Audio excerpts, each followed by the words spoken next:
मनातलं as it is, filter नाही, drama नाही. जे मनात आहे तेच बाहेर. बिनधास्त, थेट, खरं. ऑपरेशन थिएटरमध्ये तेव्हा मला पहिल्यांदा एक युनिफॉर्म दिला. म्हटलं असंच आम्ही पण मेकअप रूममध्ये जातो ना, असे आमचे कॉस्ट्युम डिझायनर येऊन कपडे ठेवून जातो आणि ते आम्ही घालतो तिकडे. आमच्या घरातले काढतो आणि ते कपडे घालतो, त्या भूमिकेत शिरतो. तसं सेम म्हटलं आता पेशंटच्या भूमिकेत 1 वर्ष हा डेली सोप चालणार. कॅन्सर नावाचा एक माणूस माझ्यासाठी उभा राहिला. त्या माणसाचं नाव एकनाथ शिंदे. एकनाथ शिंदेंनी, मी कुणी सांगायला पण गेलो नव्हतो, त्यांच्या कानावर गेलं ते. त्यांनी त्यांचा एक माणूस पाठवला. पहिल्या केमोथेरपीला मी जेव्हा बॉम्बे हॉस्पिटलला गेलो तेव्हा सकाळी एक माणूस अशी फाईल घेऊन उभा होता, डॉक्टर पंडित आणि स्वरूप काकडे. म्हटलं बाकी हे सगळं केलं साहेबांनी, केलं. दुसऱ्या केमोथेरपीला मी आलो आणि घरी जाऊन तोंड धुवायला गेलो तर एकदम अशा पापण्यांचे केस बीस हातात आले, पुंचकेच्या पुंचके. म्हणजे हे काय सर, मी एवढे इंटरव्ह्यू केलेत पण माझ्या आयुष्यातला हा पहिला इंटरव्ह्यू आहे Sharad.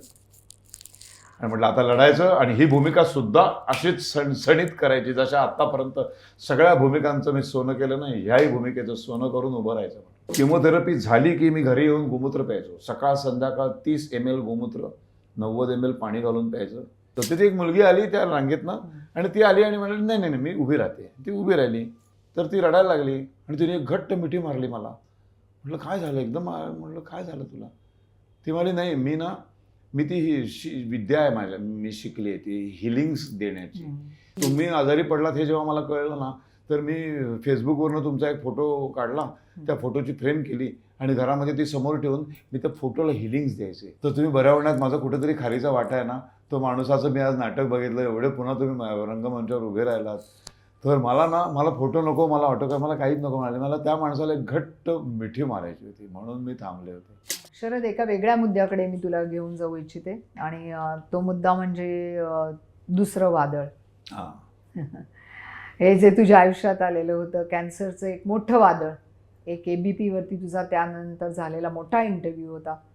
Touchwood, I am really happy to see you like this. कारण का त्या पर्टिक्युलर इंटरव्ह्यूमध्ये इतका कृश झालेला आणि इतका असा मला बघवे ना, कारण का मी तुला छान अवस्थेतला पाहिलेला आहे, यंग एजमधला एकदम मस्त हे झालेला होता. तो इंटरव्ह्यू तिथे आहेच. तर त्याच्यामुळे एक धावत्या स्वरूपामध्ये आपण त्याच्याविषयी जाणून घेऊया. मला त्याच्यामधलं तुझं जे आवडलेलं आहे आणि मला प्रश्न जो टाकायचा आहे, ठीक आहे तू बऱ्याचशा डॉक्टर्सकडे गेलास, हे गेलास ते गेलास, अल्टिमेटली केमोथेरपी हाच त्याच्यावरचा एक उपाय आहे.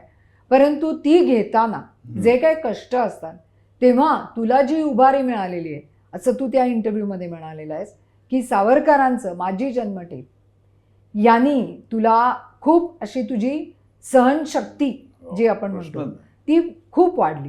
त्याविषयी मला जाणून घ्यायला आवडेल की एक माणूस जेव्हा एक इतक्या काय म्हणायचं ते दुर्घट अशा अवस्थेतनं गुजरत असतो तेव्हा त्याला आंतरिक मानसिक ही जी त्याची शक्ती असते ती त्याला प्रचंड तऱ्हेने वाढवायला लागते.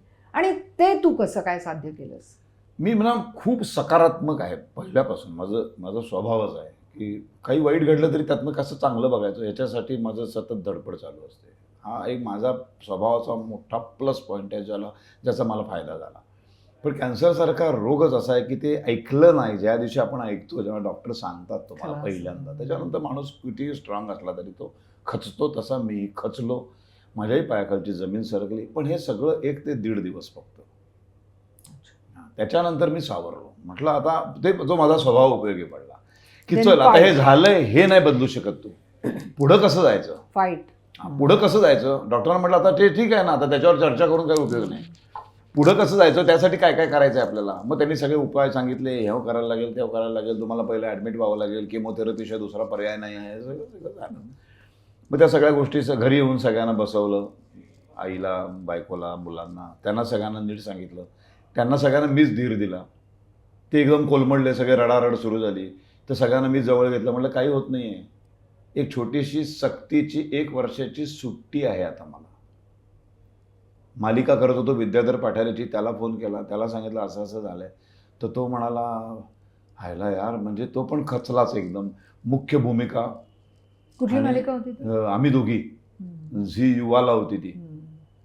आणि मेन रोल आणि एकदम म्हणजे तू उद्यापासून म्हटलं नाही रे, मला डॉक्टरने आता पूर्ण घरात बसायचे, मला 2 दिवसात ॲडमिट व्हावं लागेल आणि लास्ट स्टेज कॅन्सर आहे, संपूर्ण शरीरभर पसरला, आता वेळ काढून चालणार नाही आहे, तर मला करावं लागेल. तर तो मला म्हणाला मला 1 तासभर दे. मग त्यांनी त्याच्या लेखकाशी आणि चॅनलशी बोलणं झालं आणि तो मला म्हणाला की शरद 1 दिवस शूटिंगला येशील काय तू? तर मी काहीतरी करतो त्या गोष्टीचं. तर मी म्हटलं येतो उद्या. मी ॲडमिट नाही होत, ॲडमिट 2 दिवसांनी होतो, एवढा काय फरक नाही पडणार. मी शूटिंगला गेलो.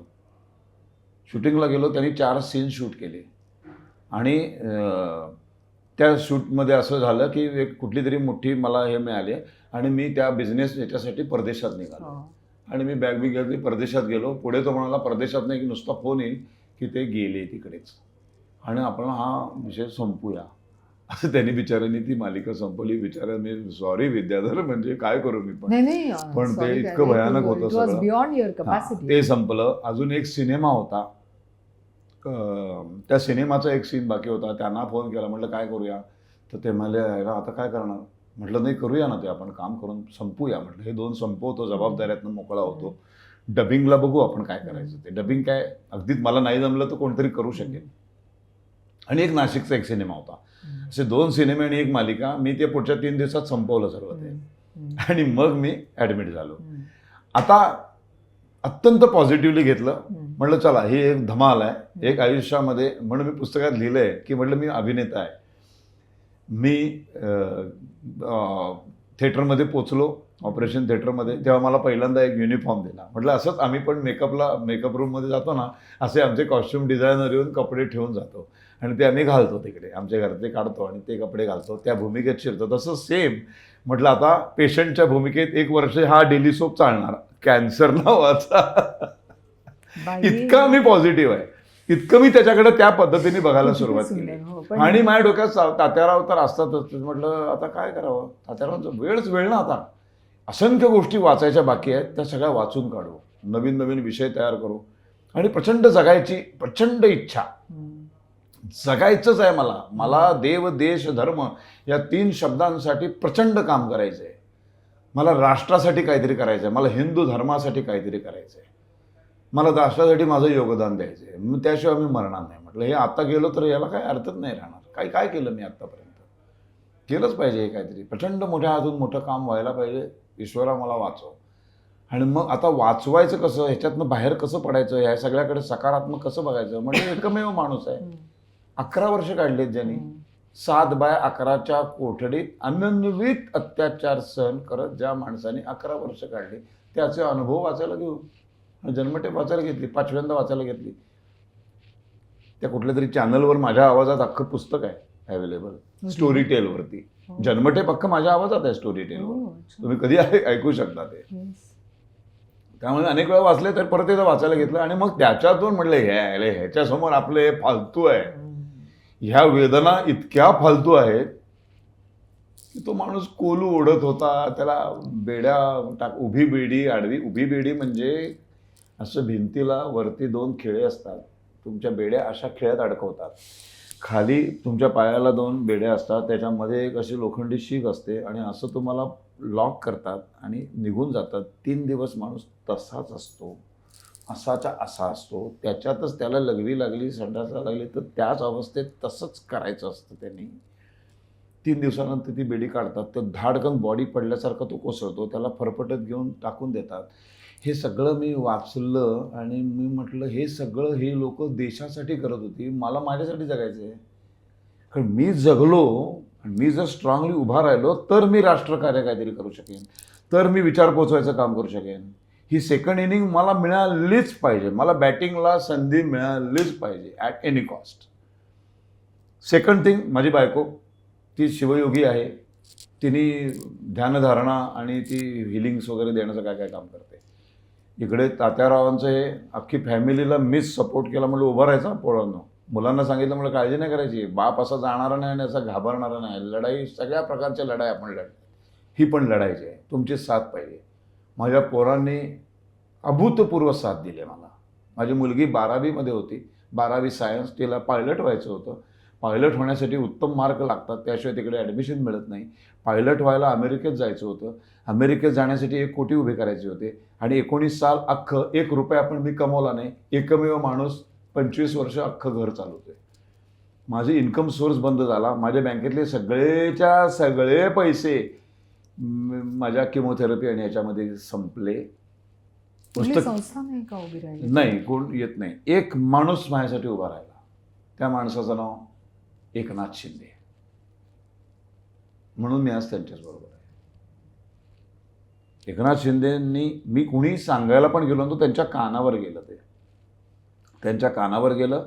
त्यांनी त्यांचा एक माणूस पाठवला. पहिल्या किमोथेरपीला मी जेव्हा बॉम्बे हॉस्पिटलला गेलो तेव्हा सकाळी एक माणूस असे फाईल घेऊन उभा होता, डॉक्टर पंडित आणि स्वरूप काकडे, अशी 2 माणसं उभी होती.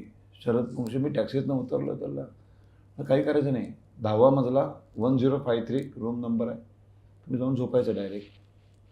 म्हटलं बाकी हे सगळं केलं साहेबांनी, केलं. फोन केला, ते काहीतरी बिर्लांचं आहे मला वाटतं, त्याचे मालक.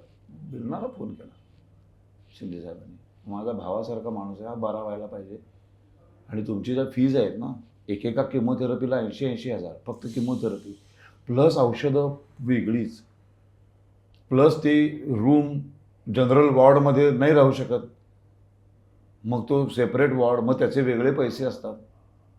हे सगळं एका किमोथेरपीचं बिल 1-1.25 लाखावर जायला लागलं.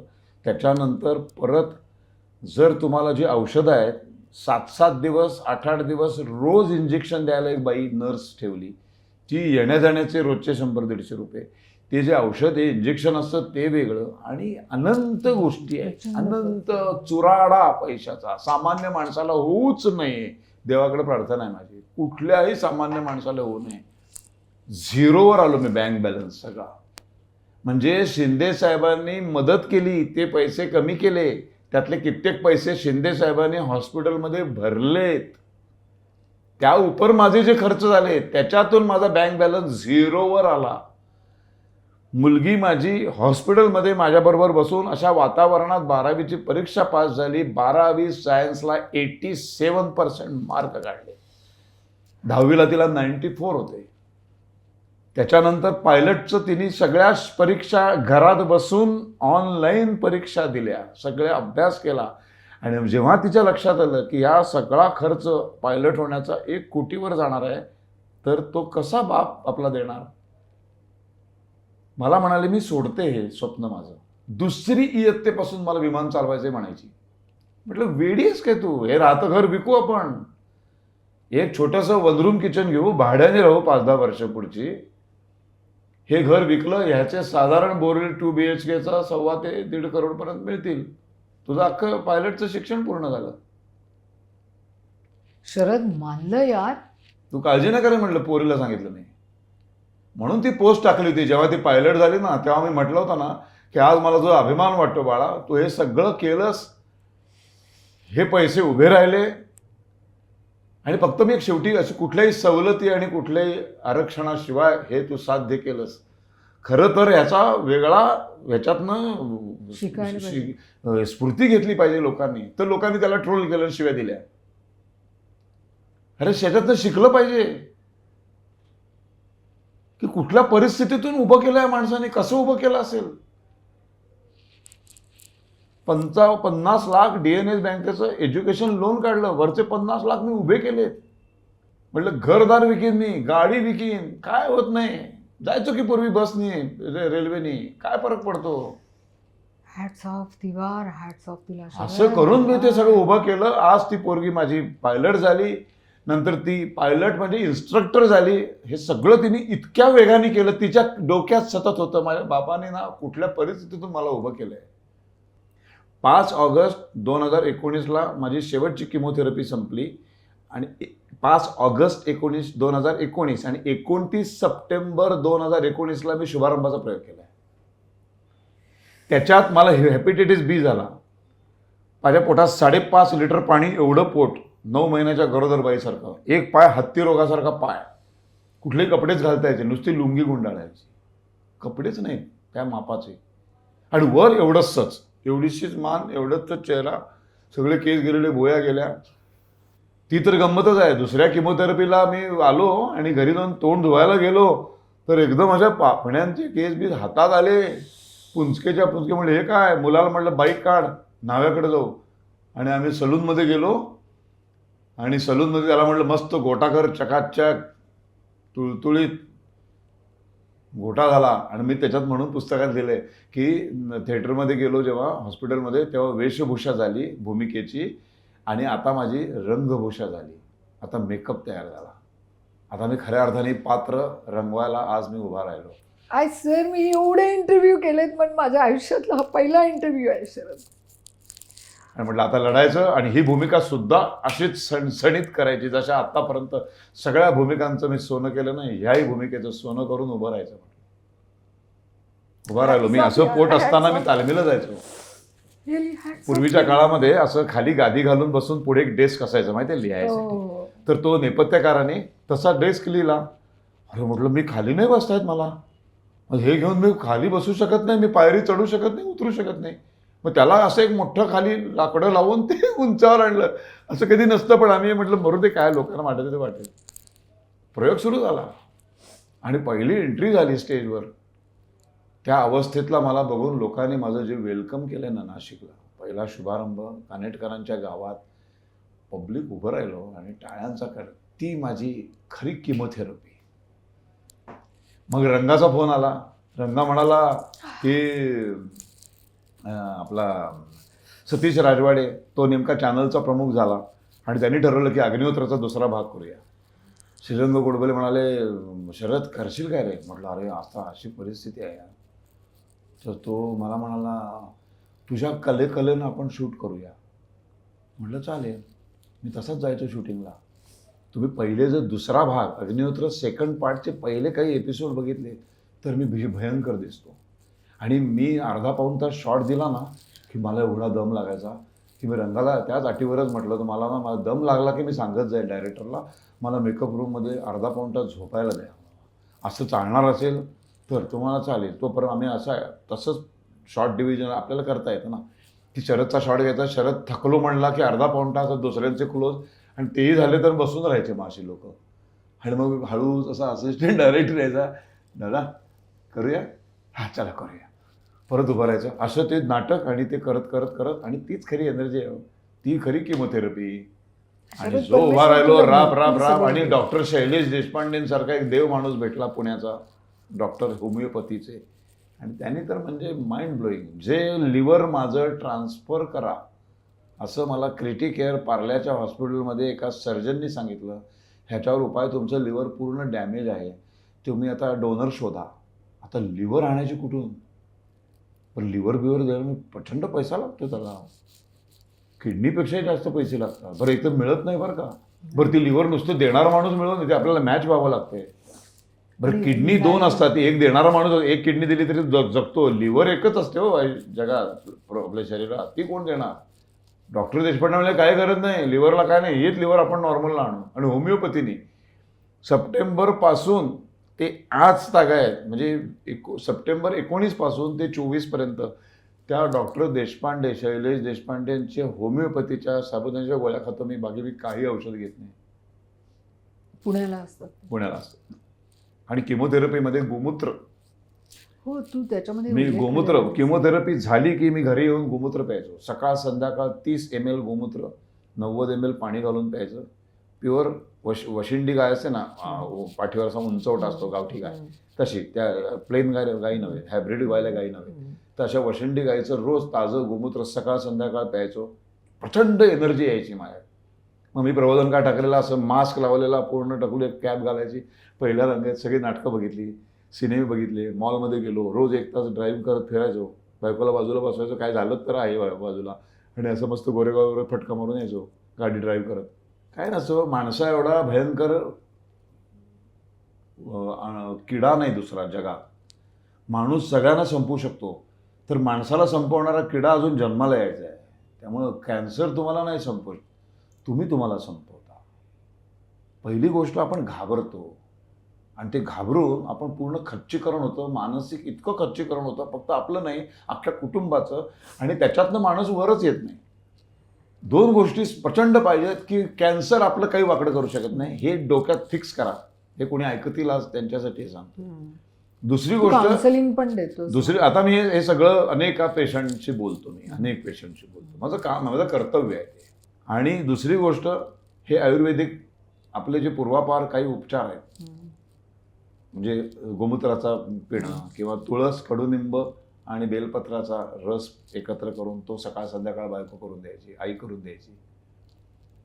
गाईचं साजूक तूप, गाईचं तसं घरी कढवलेलं, सगळ्यावर भात भाजी सगळ्यात घालायचं, सगळं ताजं तवानं जेवण, म्हणजे असं चुलीवरनं ताटात असं जेवायचं. आणि डोक्यात विचार करायचा की मानसिक पॉवर आहे पाहिजे की आपल्याला एक सुट्टी मिळाली, छान सुट्टी मिळाली, हे सत्कारणी कशी लावू. आता 25 वर्ष धावतोय करिअर घडवण्यासाठी, स्वतःचं मुंबईत एक घर असावं, धावतोय, नाव ऍक्टर म्हणून नाव कमवायचे, उत्तम उत्तम भूमिका करायच्या, डे नाईट धावतोय. ह्या सगळ्याला एक देव सांगतोय मला, जरा थांब, एक वर्षभर काहीतरी छान वाच, काहीतरी देवाचं नाव घे. ही सक्तीची सुट्टी दिली आहे, ह्याच्याकडे सुट्टी म्हणून बघा. 4 दिवस जातो की नाही आपण कुठेतरी, सगळं थांबून एक फॅमिलीला घेऊन. तसं मी घरात थांबलो, 1 वर्षाची सुट्टी मिळाली, मस्त सुट्टी एन्जॉय केली मी. ती केमोथेरपी मी एन्जॉय केली. तुम्हाला सांगतो, 1053 10वा मजला बॉम्बे हॉस्पिटलच्या खोलीतून किमोथेरपी चालू असताना हसण्याचे आवाज यायचे. बाकी संपूर्ण मजला किमोथेरपीचा आहे, सगळीकडे असे भकास चेहऱ्याने बसलेले पेशंट, असं ते लावलेलं, किमोथेरपी चालू, रडतायत बिडतायत.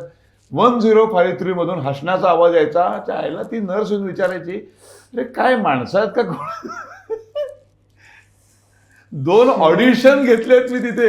माझा एक मित्र आहे विवेक जोशी, त्याला मालिकेसाठी कोणीतरी ऑडिशन मागितली, देतो मला आता ऑडिशन द्यायला पाहिजे रे, उद्या मी घरी जाऊन ऑडिशन. विवेक जोशी, पूर्ण 12 किमोथेरपी, सकाळपासून किमोथेरपी एक्झिट होईपर्यंत माझ्याबरोबर आहे, सावलीसारखा माझ्याबरोबर राहिला. जो माझ्या नथुरामध्ये नाना आपटेचा रोल करतो, 25 वर्ष ज्यांनी रोल केला, तो माझा विवेक जोशी मित्र. असे मित्र मिळाले, अनेक मित्र माझ्या भेटायला येत होते. उद्धव ठाकरेंनी त्या काळामध्ये मला 3-4दा फोन करून मला एक सपोर्ट केला, मॉरल सपोर्ट. देश बांदेकरनी चित्रपट सेनेतर्फे 1-2 लाखाचा चेक पाठवला, केली, सगळ्यांनी मदत केली. पण शिंदे साहेब, म्हणजे त्यांचं ऋण मी नाही विसरू शकत. कृतज्ञता होईल ती. असा स्ट्रॉंगली उभा राहिला ना माणूस. त्याने पहिलं हलकं केलं, ते बिल अर्ध्यावर आणलं, आणि कित्येक पैसे ते परस्पर भरायचे. माहिती आहे, मी कधी कधी मी जायचो तर, काय तुमचं बिल पेड केलेलं आहे, कोणी झालं म्हणाले. ते म्हटले काय, म्हणजे आपण कुठेतरी चांगलं पेरत असतो. कुठेतरी तू म्हणालास तसं की 2 गोष्टी आहेत, म्हणजे दोन्ही गोष्टी आहेत. चांगलं काम केलंय, चांगलं पेरलंय, म्हणून अशी चांगली माणसं त्या काळात उभी राहिली. आणि काहीतरी गतजन्मीचं भयंकर पाप केलंय म्हणून कॅन्सर झाला. हे भोग आहेत सगळे. मी मानतो पुनर्जन्म. आय डोंट नो, मी त्यामुळं पुनर्जन्म असेल, पण ही गतजन्मीची पाप वगैरे नाहीतर माझ्यासारख्या निर्व्यसनी माणसाला होण्याचे काही कारण नाही. कुठलंच व्यसन नाही, सुपारीच्या खांडाचं व्यसन नाही आहे मला. त्यामुळे ह्याला काही, आजकाल जे काही कॅन्सरचं पीक आलंय ना सगळीकडे, पाहून फार दुःख होतं. आणि कुठेतरी आपण आपल्या पूर्वांपार ज्या आपल्या गोष्टी चालत एक्झॅक्टली, तुम्ही फार योग्य बोललात. आईच्या ह्याच्यातल्या I have started so many things, ज्या की मी आता इव्हन, म्हणून मी तुला मगाशी म्हटलं प्लॅस्टिकच्या बाटलीचं पाणी नको पिऊ शरद, कारण मी जर ते प्यायचं असेल तर उकाळून प्या. माझं एक गोष्ट, माझी आई, म्हणजे आता मी नाही आहे, परंतु आयुष्यभर माझी आई फक्त पाणी उकळून प्यायची, आणि त्याच्यामध्ये फक्त धण्या जिऱ्याची पूड घालायची.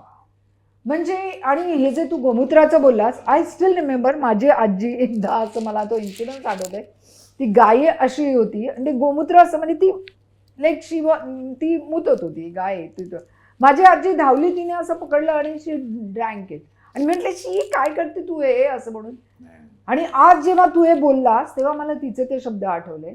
म्हणजे आपण जे म्हणतो गोमाता, खूप सुंदर गोष्टी आहेत. नाही, म्हणजे गोमाता म्हणून आपण जे बोलतो, अरे गाईच्या शेणापासून आपण गोऱ्या बनवतो, त्याच्यावरनं आपण अन्न शिजवतो, तिच्या दुधापासून आपलं पोषण होतं, तिच्या गोमूत्रापासून आपण हे होतो. काय नाही, अहो तुम्हाला माहितीये, गाईकडनं चाटून घेतात, स्किन डिसीज बरे होतात. गाईचा चीक, गाईची लाळ, गाईचं गोमूत्र, गाईचं शेण, गाईचं दूध. बघा ना, सगळेजण सांगतात गाईचं दूध प्या. केवढं आहे ते, एक उपयुक्त पशु आहे, अत्यंत उपयुक्त पशु, म्हणून तिला मातेच्या समान मानतो, म्हणून ती गोमाता झाली आहे. माय गॉड शरद, हा दामिनीपासून सुरुवात केलेला तो शरद आणि आत्ताचा शरद, आणि खरंच म्हणजे मित्रा खूप सोचलंस रे, खूप म्हणजे खूप सोचलंस, पण तू त्यात मजा आहे मजा आहे पण ही एकदम कणखर सगळ्याची तू किंमत ready कळते. झालायस. प्रत्येक गोष्टीची किंमत कळते. या घड्याळाची किंमत कळते, या टी शर्टची मी किंमत तुला- कळते, जीन्सच्या पॅन्टची किंमत कळते, इथे येताना तिकिटाच्या 2 रुपयाची किंमत कळते. परमेश्वर तुला खरं. भरभरून देऊ असं मी तुला अक्षरशः, तुझ्यापेक्षा वयाने मी निश्चितपणाने मोठी आहे, त्यामुळे माझ्याकडनं मी तुला आशीर्वाद Thank हे you, तुला thank you. नक्कीच देते. आणि हे तुम्हाला सांगू मी, सगळं आता तुझं त्यानंतर मी हो, जेव्हा नाटक खूप सुरू केलं की सुंदर नाही, हो. त्यानंतर मी जेव्हा नाटक सुरू केलं, तुम्हाला एक दोन किस्से सांगतो ना, की प्रेक्षक किती प्रचंड प्रेम करतात. नाटक सुरू झालं हिमालयाची सावली, हळूहळू मी बरा व्हायला लागलो आणि प्रयोग सुरू झाले. त्या प्रयोगाला एक 25-30 वर्षाची एक छान मुलगी हम्म, पुण्यामध्ये हम्म. आली. प्रयोग संपल्यानंतर हल्ली अशी परिस्थिती आहे की मी माझे चेंज करतो कपडे आणि बसतो, आणि मग एक रांग लागते भेटण्यासाठी हो, लोकांची. आहे. ते हल्ली एक नवीनच सुरू झालंय, म्हणजे लोक इतकं पण चांगलं प्रेम आहे करतात. हां. ते. It's a good- आणि मी प्रत्येकाला भेटल्याशिवाय जात नाही, माझा हा स्वभाव आहे. मी कधीच कोणाला हे नाही करत, कारण त्यांच्यामुळं मी आहे, ते नसतील तर मी कोण आहे, शून्य किंमत आहे. सगळ्यांना भेटतो. तिथे एक मुलगी आली त्या रांगेतनं, आणि ती आली आणि म्हणाली नाही नाही नाही, मी उभी राहते. ती उभी राहिली. मी म्हटलं ही फोटो पण काढत नाही, ऑटोग्राफ पण घेत नाही, बोलत पण नाही, उभी आहे. म्हटलं ठीक आहे. सगळी लोक येऊन भेटून गेली. म्हटलं आता चला बाळा, मी जेवायला जातो, तर तुला काही बोलायचं आहे का माझ्याशी? तर ती रडायला लागली आणि तिने एक घट्ट मिठी मारली मला. म्हटलं काय झालं एकदम? म्हटलं काय झालं तुला? ती म्हणाली नाही, मी ती विद्या आहे माझ्या, मी शिकली आहे ती हिलिंग्स देण्याची. तर Great. तुम्ही आजारी पडलात हे जेव्हा मला कळलं ना, तर मी फेसबुकवरनं तुमचा एक फोटो काढला, त्या फोटोची फ्रेम केली आणि घरामध्ये ती समोर ठेवून मी त्या फोटोला हिलिंग्स द्यायचे. तर तुम्ही बऱ्या होण्यात माझा कुठेतरी खारीचा वाटा आहे ना, तो माणूसाचं मी आज नाटक बघितलं, एवढे पुन्हा तुम्ही रंगमंचावर उभे राहिलात, तर मला फोटो नको, मला ऑटोग्राफ, मला काहीच नको म्हणाले. मला त्या माणसाला एक घट्ट मिठी मारायची होती, म्हणून मी थांबले होते. मग मी तिला असं कुशीत घेतलं, खूप वेळ ती रडली, माझे डोळे पुसले. म्हटलं फोटो काढायचा नको म्हणाले मला, फोटो म्हणाले ते ठीक आहे सगळं, ते मिळतात म्हणाले, हे बास, काही नाही. त्यानंतर ती मला कधी भेटली नाही परत, ती गेली निघून.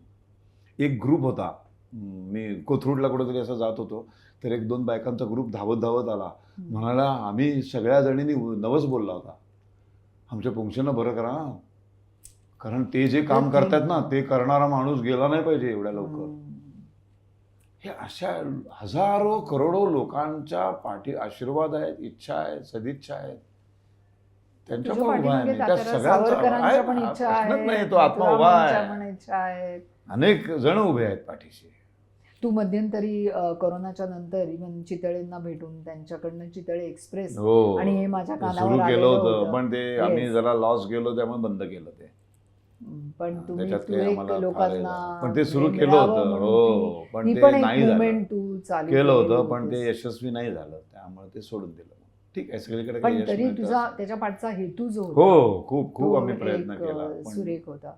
एक आयुष्यात तुझ्या घडलेली घटना होती की जी कुणाच्याच आयुष्यात अशी घडणार नाही असं. हा एक तुझ्याच माझी अतिशय जवळची मैत्री आणि तिचं म्हणजे तुझ्या ती बाहेर हातात हातात गेली माझ्या. दॅट्स वॉज अत्यंत समथिंग. जवळची, अत्यंत प्रेम होतं आमचं, पण गेली ती. आता काय करायचं, तो त्यातनं बाहेर येणं फार अवघड होतं. झालं. अश्विनी ते- एक होती. फार फार सुंदर अभिनेत्री, खूप चांगली माणूस. शी हॅज वर्क विथ मी. काय होतं कधी आणि, कधी काही नाती अशी तयार होतात ना, येस की ती लोकांना नाही कळत. शरद त्या सगळ्याच्या तुला फार पलीकडे मी- जातो आपण अजूनही बहीण भाऊ जरी जाताना दिसले ना तरी नाही, नाही, आपण नाही. फार मला म्हणजे त्या ही एक मनोवृत्ती आहे नाही आपल्या. मला त्याच्याकडे एक माझं प्युअर त्याच्याकडे लव असू शकतं, किंवा एक माणसं कुठल्या क्षणी का आवडतील ह्याला काही खरंच, ह्याला कुठली पॅरामाइड्स नाहीत, कुठलं परिमाण नाही आहे. तो आवडतात माणसं, ती येतात आयुष्यात, ती आवडतात, बेसिकली एक नाती तयार होतात, घट्ट नाती तयार होतात. त्याला खरं तर ना कुठल्या नाव आणि कुठल्या रिलेशनच्या चौकटीत बसवूच नाही, अशी पलीकडची नाती होतात आणि ती प्रत्येकाच्या आयुष्यात येतात. ती प्रत्येक माणूस असं म्हणण्यापेक्षा एक प्रत्येक आत्मा आहे तो, आणि कुठेतरी त्याचं आत्म्याचं कुठल्या तरी याच्यामध्ये ते कनेक्शन एक असतं असणार. ते असतं ना काहीतरी ऋणानुबंध म्हणतो ना हां. आपण, ते ऋणानुबंध हां. असतात. त्यामुळे ती माणसं ते त्या त्याच्यावरती वेळेला आहे येतात. माझा विश्वास.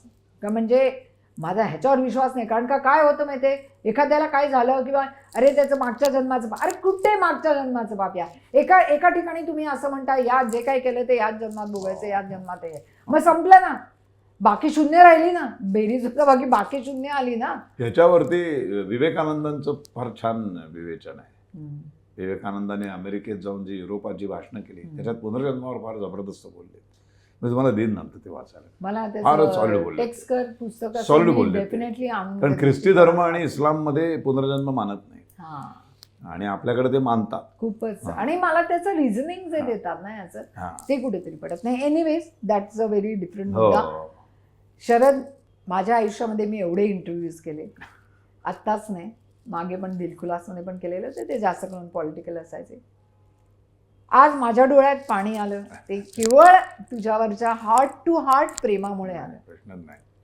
आणि literally I felt from bottom of my heart, आणि माझ्या बॉटम ऑफ माय हार्टपासून मी तुला आयुष्यात तुला सगळी सुखं मिळवत, आयुष्यात तुझ्या सगळ्या इच्छा पूर्ण होत, थँक्यू. असेच आशीर्वाद तुझी राहू मुलं दे. खूप मोठी होत, सगळं चांगलं होत. तुमच्यापासून सुरुवात केलेली आहे. जे घडलं नक्कीच ते पान आपण म्हणतो तसं पलटून टाकू आगे जाणे का. आणि एका नव्या उत्साहानं, नक्कीच. नव्या जोमानं, नक्कीच. नव्या याने, नव्या क्षितिजाकडे आपण पाहूया. पण मी तुम्हाला एक कॉम्प्लिमेंट म्हणून सांगतो की मी हल्ली इंटरव्ह्यू देणं बंद केलं होतं पॉडकास्टवरती. हो. बऱ्याच लोकांना मी नाही कारण सांगतो, कारण खूप झाले आणि झाले. शेवटी आयुष्य जे झाले तेच बोलणार आपण आणि वेगळं काय बोलणार. पण आज मला बोलताना खूप मजा आली. आज आपण वेगळ्याच मार्गाने असे वेगळेच Exactly. गेलो. कारण का मी आणि- तुला सांगते ना की मी तुझे आता of course I am such a person की जेव्हा मी एखाद्याचा इंटरव्ह्यू करते तेव्हा मी त्याचा अभ्यास करते, आणि अभ्यास करताना मला तुझे एवढे इंटरव्ह्यूज दिसले की मी म्हटलं where am I going to ask, म्हटलं काय सब्जेक्ट नेणार कुठून, कारण माणूस तोच आहे, घडलेल्या त्याच गोष्टी आहेत. म्हणूनच मी म्हटलं की नाही, तरी सुद्धा मी असा इंटरव्ह्यू घेईन. नाही, म्हणजे खूप माझी छान पण झाला. मला ऍक्च्युली मजा आली. माझी ती परीक्षा होती, टू बी व्हेरी फ्रँक, की खूप माझी मजा आली. मला पण खूप मजा आली. Yes. Thanks so much. अरे, आणि नाही. परमेश्वर तुला खूप काही भरभरून देव, आणि करूया आपण काहीतरी एकत्र. डेफिनेट 110%. परत एखादा मोकळा श्वास परत एकत्र घेऊया. असंख्य मालिका केल्यात, असंख्य सगळं केलेलं आहे, काय परंतु केलंय मोकळा सगळं. श्वास मधला जो वा, काय वा, तुझा, वा. ती पण एक I आठवण कायम. swear that जेवढे was सिनेमे a- 110च्या yes. वर सिनेमे झाले, आणि पण सर्वात जास्त आठवण मोकळा श्वासची काढतात लोक. कारण एक तर ती कथा जाम पॉवरफुल होती, आणि बेसिकली त्याच्यामध्ये तू इतका ऍप्ट बसलास. हो. तू काय, बरं, प्रतीक्षा बरं. काय, मृण्मयी देशपांडे काय, सुभाष काय, म्हणजे. आणि मला तुला एक सांगायचं की मला ती इथे एक खंत राहिली त्याची, की त्याला सेमी फायनल पर्यंत गेला होता नॅशनल अवॉर्डला, हो.